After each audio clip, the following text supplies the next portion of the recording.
First up, I'm going to introduce the Los Angeles County Fire Department Chief, Daryl Osby.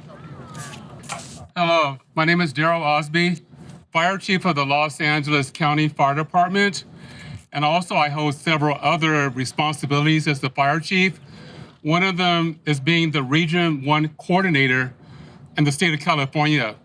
For mutual aid purposes in the state of California, the state is broken down into 6 regions, me overseeing Region 1.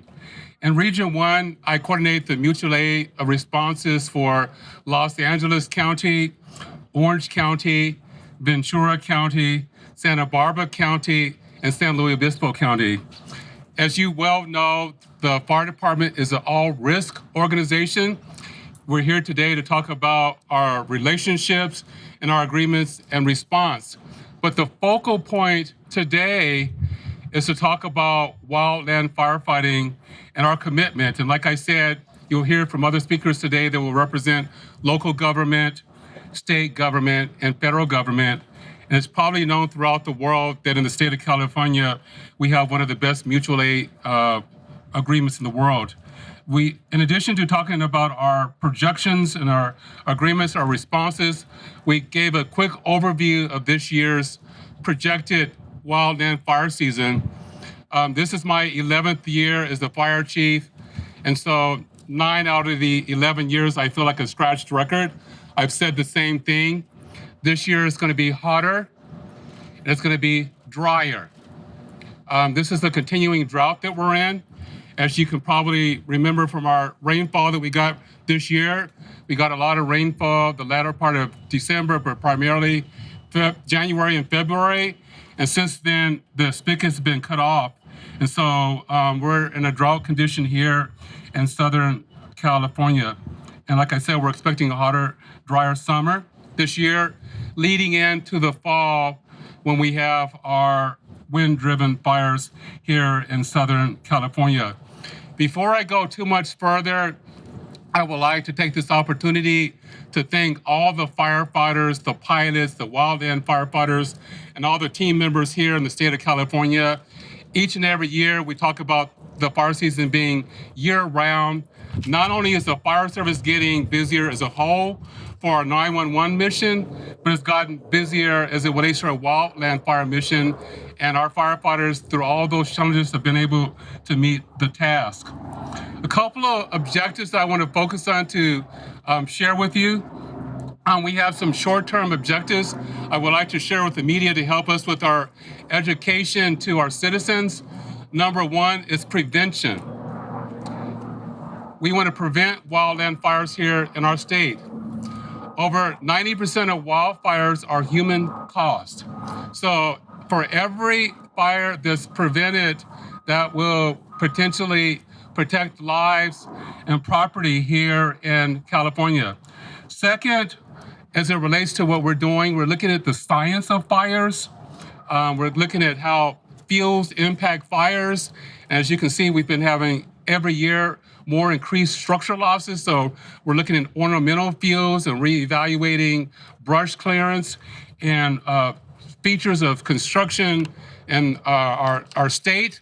And there'll be more information coming out later in this fall as it relates to probably new guidelines for individuals that live in wildfire areas.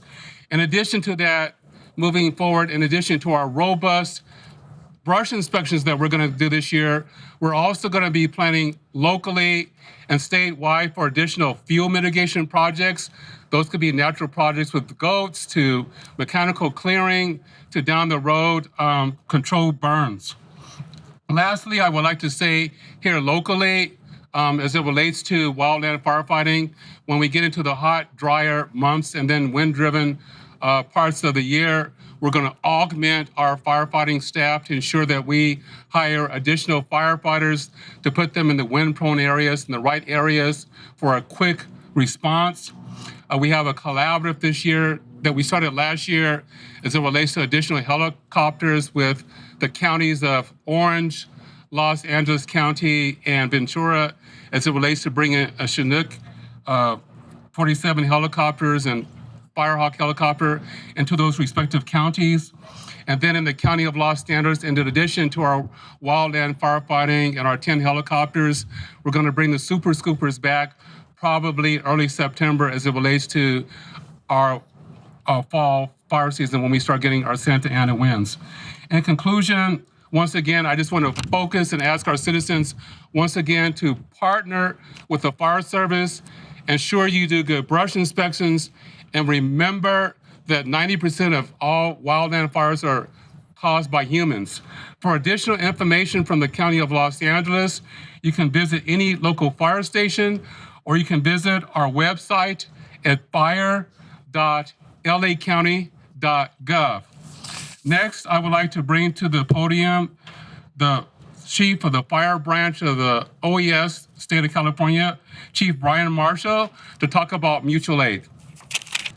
Thank you, Chief Osby. As Chief Osby mentioned, I work for the California Governor's Office of Emergency Services, and I manage the fire and rescue mutual aid system for the state. What does that mean? All of these fire departments across the state, they work day after day protecting their jurisdictions. But we know these major wildland fires are so large, so destructive, that no fire department can handle it on their own. So the call for mutual aid goes out, literally on a daily basis. Hundreds of fire engines, thousands of firefighters move up and down the state of California to assist fire agencies in their time of need. No one stands alone in California. And if you look behind me, fire engines, different colors, different agencies, the firefighters, a different patch on their sleeve, but we all come together. We all respond to the call for help. The mutual aid system, thousands of firefighters, thousands of fire engines move every year to fight these devastating fires. Our firefighters on the front line from Southern California are in Northern California. The firefighters in the north are in the south. There's no jurisdiction, there's no line on a map when these fires are burning and houses are burning. But California firefighters come together to respond and help each other. Through the Governor's Office of Emergency Services, we coordinate that and move the pieces, the puzzle, every day, coordinating that response to make sure that we protect our citizens of the great state of California. We protect their property, we protect their houses. Because without the partnerships that you see here today, again, different uniforms, different patches, but we are one California Fire Service. And at this time, I would like to introduce Bobby Garcia. He is the fire chief for the Angeles National Forest. Can you spell your last name for me? Marshall, Marshall. Thank you. Hey, good morning, and thanks for coming to today's press conference. It's really important for us to gather. I appreciate Chief Marshall, Chief Osby, and my fellow chiefs up here spend the time today to really renew our commitment to what is the absolute most robust mutual aid system, definitely anywhere in the United States. We've seen this play out already this spring. We've already been busy this spring, and so much of the mutual aid is in the early stages of incidents that many never see. We've had some activity just in the last few weeks where we called upon that mutual aid system from our partners on the Angeles National Forest and those partners around us to very effectively and successfully hold fires in their initial attack stage. And that work and that effort really requires all of our commitment at the chief officer level, all the way down to the firefighter level. And so as we continue to prepare and strengthen our response and our mutual aid system, you're going to hear today a message that we're asking homeowners and visitors to the National Forest to do the same. On the Angeles National Forest, we're already currently under fire restrictions. So that's a clear indication of the conditions that are set for going into summer fire season. As the Those conditions on the National Forest continue to present challenges in terms of the fuel moisture, activity, temperatures going up for the summer. You're going to see an expanding fire restriction on the National Forest. So for those of you that live in and around the National Forest, and those of you that just visit the National Forest for recreation and other uses, we ask all the visitors to the forest to be vigilant. Please know the restrictions and go to our Angeles National Forest website to see what the current fire restrictions are before you go out and visit, as they may change as our situation and our condition changes. So with that, I'd just like to ask that as our visitors and the messages that you hear today may be specific to the jurisdictions that you hear from, please remember that once these fires are expanded, and as you already heard, as we come together across jurisdictions to respond to them, these fires can quickly move from one jurisdiction to another. And so as we're going to commit to working together in response to these fires, we're asking for that same level of commitment from all those around the National Forest to assist us in the fire prevention aspect of it. So with that, I'm going to introduce up to the podium from the Orange County Fire Authority, Fire Chief Brian Fennessy. Yes, sir. My name is Robert Garcia, the Fire Chief for the Angeles National Forest.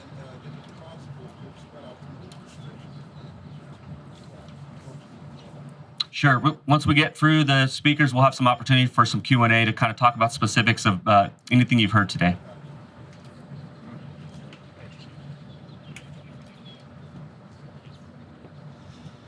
Good morning, Brian Fennessy, Orange County Fire Authority. I want to thank Chief Osby for hosting the Region 1 annual meeting again. I want to thank you all for being here. Thank you, Chief Garcia with the Angeles National Forest. For me, this is home. I grew up here in Altadena, California, Pasadena. Got my start in 1978 just on the other side of the fence here with the Forest Service on a hotshot crew. So it's always a pleasure to be here at this meeting. It just brings back so many memories. And again, thank you for being here. You're the ones that are carrying our message.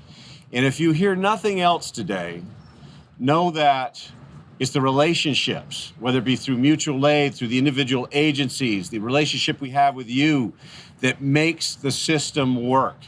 You are our voice. You're the ones that are going to be out letting our citizens know here in Region 1, which is Southern California, all those things that they need to be prepared for, whether it be prevention, whether it be suppression.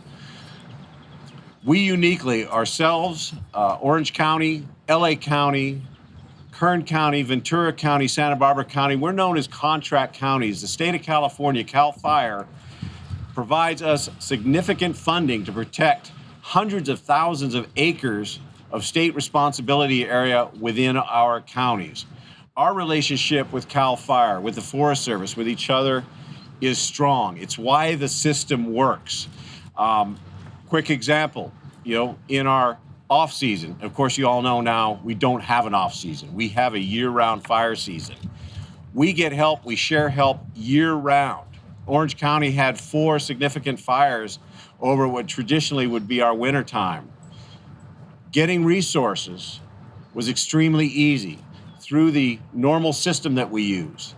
By way of phone call, my friend Chief Osby, my friend Chief Gardner, all of the fire departments here in Southern California, when we need resources, we not only use the system, we use phone calls, we get help day or night. The system works because of these relationships. So I want to say thank you to the state of California. I want to say thank you to Cal OES, CAL FIRE, all of our partners here, not just the metro agencies, but the other fire departments within the counties. This is why the California mutual aid system is the best in the world.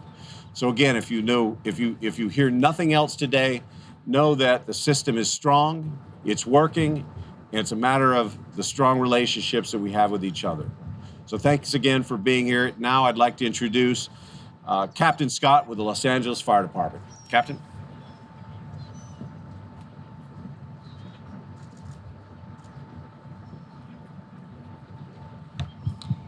Hi, good afternoon. Captain Eric Scott, Los Angeles City Fire Department. And on behalf of Fire Chief Kristen Crowley, we're honored to talk to you very briefly about brush clearance. And it's a very important topic. And so we'll go over two questions, but the first is really, what is brush clearance and why is it important? So it's important because, simply put, wildfires continue to threaten homes throughout our areas. And it's that brush clearance that provides us the defensible space for us to do our job and to protect lives and property. So it gives us that defensible space that's very important, and that's where you can join our team. And simply put, we want you to really concentrate on the ground fuels. It's that lower vegetation that we want cleared because that's what's going to spread a wildfire. It's what we often will refer to as a fire ladder. It'll start on the ground, it'll start to spread up those trees, especially through the dry or dead vegetation, and then it'll be caught by the winds, and that's where embers get spread. That's why brush clearance is so important. The second question is essentially, what are the brush clearance requirements? So we're not going to go over all of them today. You can go to lafd.org/wildfire to get all the particulars. But simply put, you want to take all the weeds and grass and trim them down to 3 inches. We want you to trim up the bottom third of a bush, the bottom 6 feet of a tree, and around your home, if you're walking the perimeter of your roof line and say you're 5 feet tall, we don't want any branches to hit you in the head. We want to have that complete 5-foot clearance around your roof line and double that 5 feet to 10 feet when you're looking at a chimney, a roadway, or a fence. And so this is an excellent opportunity where you get to join our team. We will provide the offense, and we want you to provide the defense. We'd love to put a fire engine in front of every home, but that's just not possible. So this will give us that defensible space to be able to do our job. Again, you can look at the specifics for brush clearance on lafd.org/wildfire. And at this point, we're honored to introduce next the Fire Chief of Ventura County Fire Department, Dustin Gardner.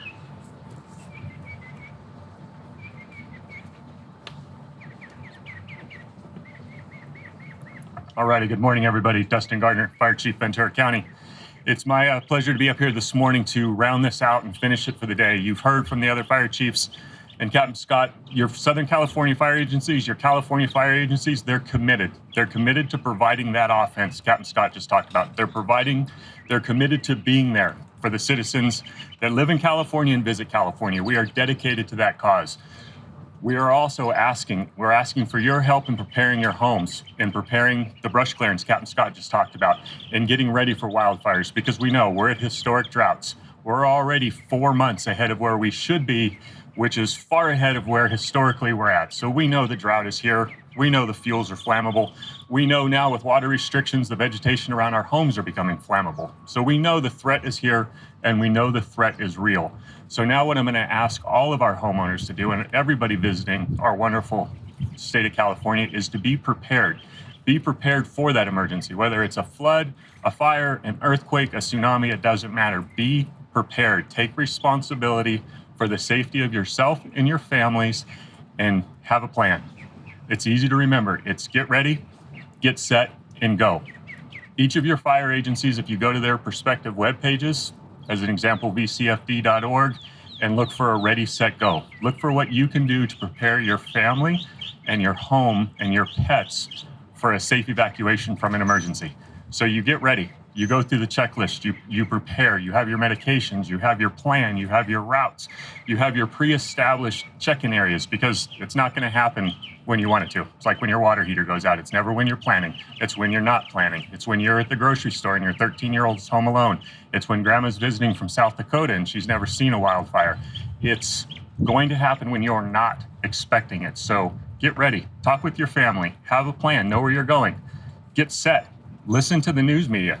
You guys, put it out there to your people. Be signed up for alerts. Be signed up for area and neighborhood alerts. Know what's happening around you. We live in a bubble sometimes. Pay attention to what's happening in the next city. Pay attention to what's happening a ridge line over, because that could be in your neighborhood in minutes. So pay attention. So you're ready. You've got your plan. You're set. You're paying attention. And now when it's time to go, go. Don't hesitate. Execute your plan. Get your family out of harm's way. We can replace material objects. You can build a new house if you have to. You cannot replace your family members. Have a plan, get ready, and when it's time to go, go. Your firefighters understand the impacts of evacuation. They don't take it lightly. They want you to be safe. So if an evacuation is ordered and the alerts go out, please listen and go. Get to your safe area and let us get in and provide the offense. Thank you very much again for being here. Everybody, let's get ready for another long fire season. With that, I'm going to bring it up, LA County PIO Chief Sourbear, and he's going to coordinate the question and answers. Okay, the department heads gave a lot of good information. Hopefully it was valuable. At this time in the conference, we're going to shift gears a little bit. We're going to bring the chiefs up, and we're going to open it up to a little Q&A. We covered a lot of information, so we can go a little deeper. And at the conclusion of the question and answer, we will go into a breakout with some one-on-one so you can get a little bit more in-depth on your questioning. Again, Brian Fennessy, Orange County, and I'll let our federal partners speak to some of the movement of the aircraft. I will say this. There's been a lot of speculation, and I'm not one. Those of you that know me very well, I'm not going to speculate because it would be second guessing.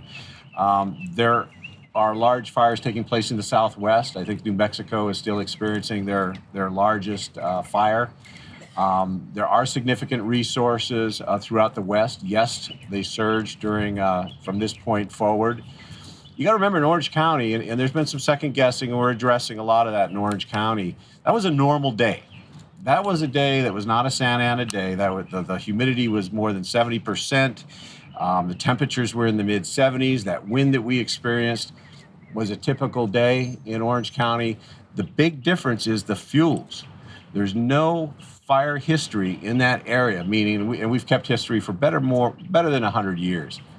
That vegetation was dry. The crews that were fighting that fire kept it to about 2 or 3 acres until it spotted to the base of that hill. The wind picked it up, the dry fuel, and the fire behaved as we'd expect it to behave. We lost, some large structures up there, and the loss was from that ember intrusion, from ember impingement. It wasn't defensible space. It wasn't a blast of radiant heat. It was embers that went into those homes. Those homes were constructed before the 7A construction regulations now, and those houses burned from the attics down. So, somewhat unusual, but in terms of your question about resources, we could have 100 helicopters, we could have thousands of engines, and we're going to do quite a bit of good. Our metric that we use is keeping, in Southern California, is keeping 95% of the fires at 10 acres or less, and we achieve that a lot. You're going to have these one-offs. We're seeing these one-offs a lot more now up and down the state. And I'll say it. I know that there's some hesitation to say it. It's climate change.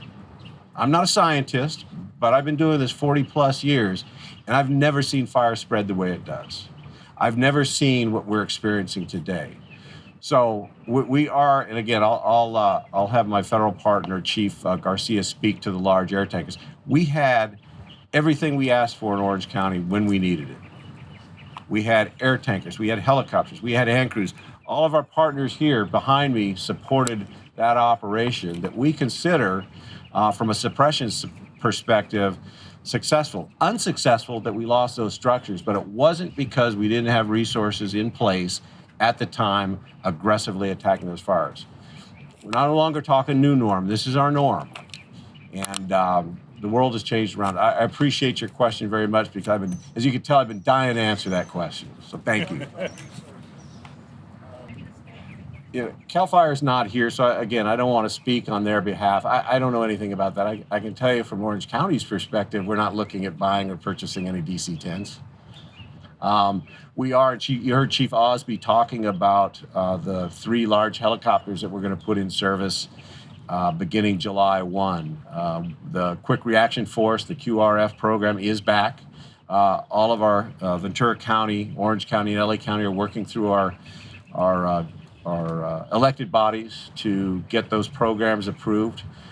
So we will have more robust response. The Forest Service, again, I'll turn it back over to Chief Garcia. They can speak to their night program. There are efforts taking place, not just in Southern California, but throughout the West to bolster resources. If you're asking me as a fire chief, would I like to see more? Absolutely, I'd like to see more. Is there ever going to be enough? Realistically, I doubt it. Because again, we're pretty good when we have one, maybe a couple fires. Like we saw last year and throughout the West, the demand on resources, not just here in California, but because of fires throughout the West, put us in a tough position. And I don't see that changing. And given the fuel conditions, the fire conditions that we're here talking to you about, I foresee a very tough 4, 5, 6 months in front of us. Thank you. Before I turn over to the question regarding the state resource, I will just say, in terms of aircraft, there probably is no better example of immediate mutual aid than there is of aircraft dispatching. We have a coordination center. We have 2 coordination centers in California, one in Southern California called the Geographic Area Coordination Center and one in Northern California. And when any jurisdiction is requesting fixed-wing aircraft, state, federal, local, we use the closest forces concept for those aircraft. And so whether that aircraft is sitting at the tanker base in Northern LA County at Fox Field at the Forest Service host, or whether that aircraft sits down in Riverside under CAL FIRE, the closest resources go to that fire regardless of whose jurisdiction it sits on. Yeah, I just want to add to the question from Chief Fennessy, and then also as it relates to resources. Part of the comments I made earlier when I indicated we're looking at some of the science behind some of the fires, because every time we have incidents here, there's always lessons learned. Definitely there were lessons learned as it relates to the fire in Orange County, as it relates to some of the building features that were done prior to some of our regulations.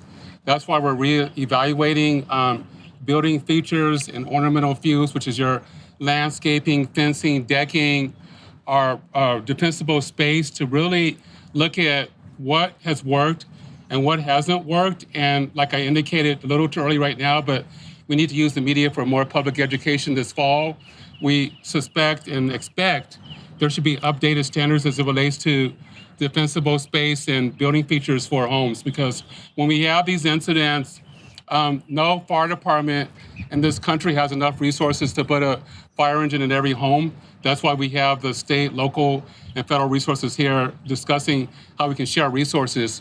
The question about the state and their budget, unfortunately, the state, CAL FIRE is not here. They had a conflict with meetings, but we all 4 counties I mentioned earlier that are here, Orange County, Ventura County, Los Angeles County, and Santa Barbara County, we're contract counties. So not only do we provide services based on our responsibilities to the citizens here, but what it means is to be a contract county is we also provide services to the state of California for their lands.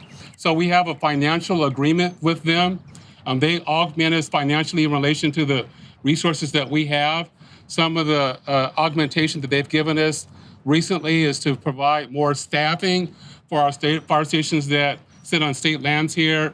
And then for each of the contract counties, we have additional crews. As you can probably hear in the state of California, there's a shortage of wildland firefighting crews. So the state's paying for 2 additional wildland firefighting crews here in the state of California. Going back to what Chief Fennessy said, we are very saddened and sensitive in relation to the homes that were lost in Orange County. But he did say that that was a normal day, if you can remember, of a fire burning fuels that hadn't been burned in decades. So this shows the fire season that we're in. But moving forward, as we get a better projections as it relates to the fire season that we're in, fire weather and projections, we'll have more augmented staffing as it relates to firefighters, boots on the ground, and aircraft to have an early response to these incidents. But here's the deal, and I said this earlier, and now that fire in Orange County is still in an investigation, but the probability, it was human cost. And over 90% of the fires that are caused in California are human caused. And so we need to do a better job collectively partnering with the departments, because we have a challenge putting these fires out, but we need to do a better job collectively preventing wildfires in our communities. we're looking at it, and that's an ongoing conversation. So for many of us that are here today, for our citizens that live in the wildfire areas, we send out declaration cards to all of our citizens, letting them know that we're going to be coming out to do brush inspections and what the requirements are. When we go out and do those inspections, we talk about the expectation for defensible space, but then we also talk about ready, set, go. We do have community meetings with the people that live in those communities, but then we also rely on you, the media, to get that public education out. And then primarily when we have the incidents too, is to partner with you again to encourage our people to be ready, be set when there's a fire, and go. And in some instances, as it relates to the challenges that we're in right now, that doesn't mean waiting for the local law enforcement or firefighters to mean go. That means you need to get out because these fires are burning faster, they're burning more ferociously, and it's in your best interest to get out early to make sure that you protect your lives, your family, and your pets. It does. I mean, the fact of the matter is before this area was even inhabited, that we had wildfires here. Primarily, they were natural fires, by lightning, but we've had fires here since the inception of the chaparral here in California. But the fact that we're in a drought means that these fires can start easier as it relates to the fact that the fuel moisture is a lot lower. So it could be as simple as spark or something from your weed whacker, your lawnmower, or vehicle accidents. So the fuels can burn easier. There's been areas in this state where there's been fires, so those fuels are flashier. Or if you go to the desert or higher parts of the county of LA and the Santa Clarita, those fuels are faster. They burn faster. But then as an example, in Orange County that Chief Fennessy mentioned, that canyon has no history of fires. And we keep our fire maps for 100 years. So when something like that begins to burn, you can only imagine the velocity and the ferociousness of the fire. Some of the things that our firefighters have said over the course of my tenure, when I used to fight fires years ago, actually doing real work, not talking to you or in an air-conditioned car or facility, is that it used to sound like a locomotive when you'd be up in the Andrews National Forest fighting a wildland fire. But now the firefighters say it sounds like 2 or 3 locomotives coming at you as it relates to how these fires are burning with that intensity. And then not to talk about the fire brands ahead of the fire that can be 1 to 2 miles ahead of the fire. As an example, that was just witnessed in Orange County. Those homes did not burn down from direct flame impingement. They burned from the embers going up into the roofs. Yes, we're going to have a press conference coming up the 1st of July, but you're a little premature. But just to answer the question, is that it's a collaborative between Southern California Edison, Orange County Fire Authority that initiated this. So I want to give recognition to Chief Fennessy. So it's Orange County, Los Angeles County, and Ventura County. So we're going to have 2 Chinook helicopters, one in Orange County, one in LA County, and then a Sikorsky in Ventura County. The significance of that are these are the first helicopters in the world that can fly 24/7, that can drop retardant and foam and water. And so it's unique to us. Southern California Edison pays for the standby time. The local fire departments, or with our agreements with the state and federal government, are responsible for the flight time once we get incidents. And they'll start in Orange County and Ventura County the latter part of June, and Los Angeles County the 1st of July. So as it relates to our water dropping helicopters, they all have snorkels, and so we have pre-identified sources in the county of Los Angeles where they can snorkel water from. If there's no water source, then we do have portable buckets that we provide and set up, and with pause check sites where they can pick up pause check, foam, or water at the fire site. As it relates to the water companies and water purveyors, we are working with the water companies to ensure that they have ample water. I mean, the water companies have 3 primary responsibilities: our potable water for humans, farm water, and then firefighting water, so we work with them. As an example, the best example I can use for our department was the Woolsey fire.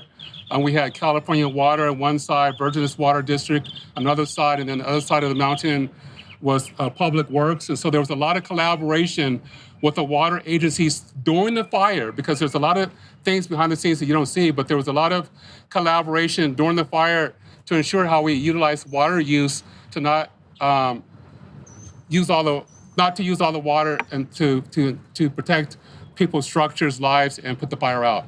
For our aircraft, yes. And then for some of our apparatus, they have compressed foam, air foam in there, so they use that also, which has been a good form scientifically to suppress wildfires, to provide protection for structures, utilizing less water. To answer your question succinctly, yes.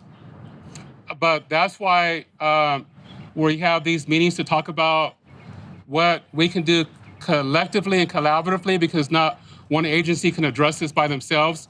That's why in the state of California, we have our local, state, federal firefighters along with public-private partnerships.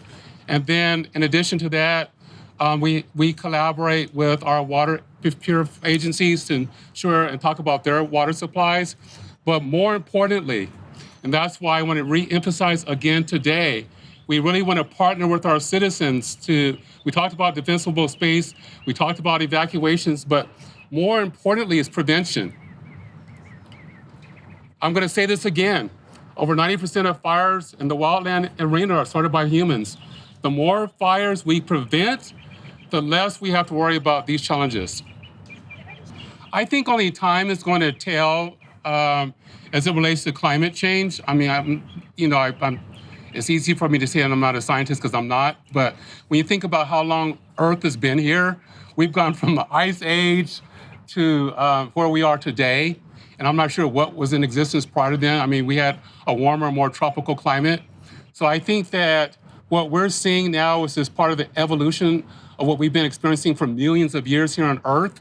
What I can say specifically, outside of climate change, we are having more challenges as it relates to wildland firefighting, because we've always had fires in this region, but now we have fires where there are citizens that live there, with structures that live there that didn't exist a century ago. We have situations where we have heavy fuel load that was mentioned about Orange County's recent fire. The drought that we had, the fuel moisture is drier, so the fuels can be ignited easier and they burn hotter. So the combination of the change in our drought, fuels, the encroachment of citizens in the wildland arena has created a bad climate in relation to this mission. I'll turn it over to Chief Gardner and others. Thank you for the question, and I will answer similar to how Chief Osby and Chief Fennessy both answered. I'm not a scientist, but what I can say is we keep fire records, and we've kept them for 100 years. And I know that our fuels right now in Ventura County are 40% lower than they were in 2016 on this day. 2016 being the driest year we had for fuels. Today, they're already lower. And we're seeing that year after year for the last few years. We're getting hotter, drier, faster. Fires are burning faster and more resistive to suppression than we've seen. We talked to the men and women that have been doing this job for a long time, some of them 4 or 5 decades, and they say they've not seen fires spread as fast with as much energy as they're seeing today. So we can say the fuels are drier. We can say the daily conditions are hotter. You can call it whatever you want. We'll call it, we understand it's much more difficult to fight today. And that's why we're together at these things. That's why we're collaborating the way we do. That's why we're investing the money in suppression and prevention and working together, is because these fires are getting more difficult. And we used to have a fire season that went from September to December with the Santa Ana winds. Now we have fire seasons starting, and we've sent strike teams of engines out every month of the year. And we see we're ready to burn now in June. And with any luck, we'll be done by September, December. So, thank you. I got a question for Chief Garcia. I appreciate it. In the spirit of time, the chiefs have to reconvene. We don't want to stay on schedule. However, we will close it down. I want to thank everybody for coming out, helping us get our message out to the public. As promised at the start of the conference, we will have some breakout sessions. So at this time, we can break out. You can do some one-on-one questions with the chiefs this time, but we do need to start to wind it down so they can reconvene. I want to thank everybody for coming out, and please be safe.